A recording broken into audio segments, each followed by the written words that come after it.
প্যাচপ্যাচে গরমে বেহাল দশা দক্ষিণবঙ্গের মানুষের। বেলা একটু বাড়তেই চোখ রাঙাচ্ছে সূর্য। তাপের কারণে বাইরে বেরোনো মুশকিল হয়ে যাচ্ছে। এমতাবস্থায় এই আবহাওয়া থেকে স্বস্তি দিতে পারে বৃষ্টি। বৃষ্টি কবে হবে, বর্ষায় বা কবে ঢুকবে, আপাতত এইসব প্রশ্নই এখন বেশিরভাগ মানুষের মাথায় ঘুরছে।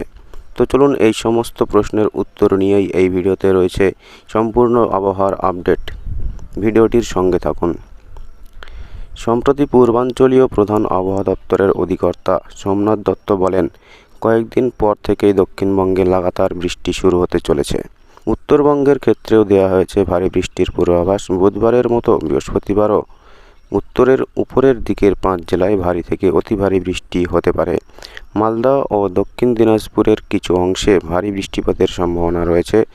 এদিনও কলকাতা, হাওড়া, হুগলি এবং উপকূলীয় 2 জেলা বাদে বাকি প্রত্যেকটি জেলায় বিক্ষিপ্ত বৃষ্টিপাতের সম্ভাবনা রয়েছে। শুক্রবার আবার দক্ষিণবঙ্গ জুড়ে বৃষ্টিপাতের সম্ভাবনা রয়েছে। এদিন দক্ষিণবঙ্গের প্রত্যেকটি জেলায় বিক্ষিপ্তভাবে হালকা থেকে মাঝারি বৃষ্টিপাত হতে পারে। পশ্চিম বর্ধমান, বীরভূম, ঝাড়গ্রাম ও বাঁকুড়া জেলায় অনেকটা অংশ জুড়ে বর্ষণের সম্ভাবনা রয়েছে। অন্যদিকে এদিন উত্তরবঙ্গের জেলাগুলিতে ভারী থেকে অতি ভারী বৃষ্টির সম্ভাবনা আছে। শনিবার ঝাড়গ্রাম, বাঁকুড়া, মুর্শিদাবাদ, পুরুলিয়া, পূর্ব মেদিনীপুর এবং পশ্চিম মেদিনীপুরের কিছু অংশে বিক্ষিপ্তভাবে বৃষ্টি হতে পারে। একই সঙ্গে 30 কিলোমিটার বেগে বইতে পারে হাওয়া।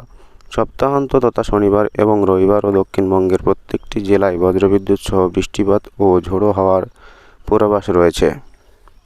এদিন রাজ্যে কোথাও তাপপ্রবাহ সম্ভাবনা নেই বলেই জানানো হয়েছে।